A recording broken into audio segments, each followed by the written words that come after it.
ერთად და ყოველთვის სადაც კი ჩვენი პროტესტი ყოფილა ყველგან იდგნენ ჩვენს გვერდით დგანან აი ის ბანერი იქ რომ არის მათ გვაჩუქეს ჩამოგვიტანეს საბა ქერქაძე მაისის სტუდენტური მოძრაობის ლიდერი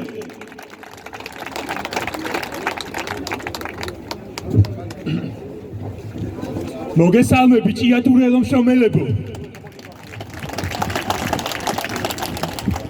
დღეს აქ ჩამოვედი და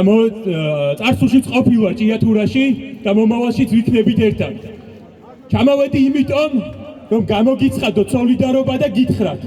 რომ ჩვენ ვართ თქვენს გვერდით ჩვენ მხარს ვუჭერთ ყველა იმ პროგრესულ მოთხოვნას რომელიც დღეს თქვენი პირით ჭიათურელი მაღაროელების პირით ისმის მთელი ქვეყნის მასშტაბით ეს არის ის საზოგადოებრივი მოთხოვნები და მოთხოვნების თითოეულ ჩვენგანს გვჭირდება იმისთვის რომ ხვალინდელი დღე იყოს უკეთესი ხვალინდელი დღე იყოს კეთილდღეობით სავსე ხვალინდელი დღე ემსახურებოდეს ამ ქვეყანაში მშრომელი კლასის ინტერესებს და შესაბამისად ჩვენი ბრძოლა არის ყველაზე პროგრესული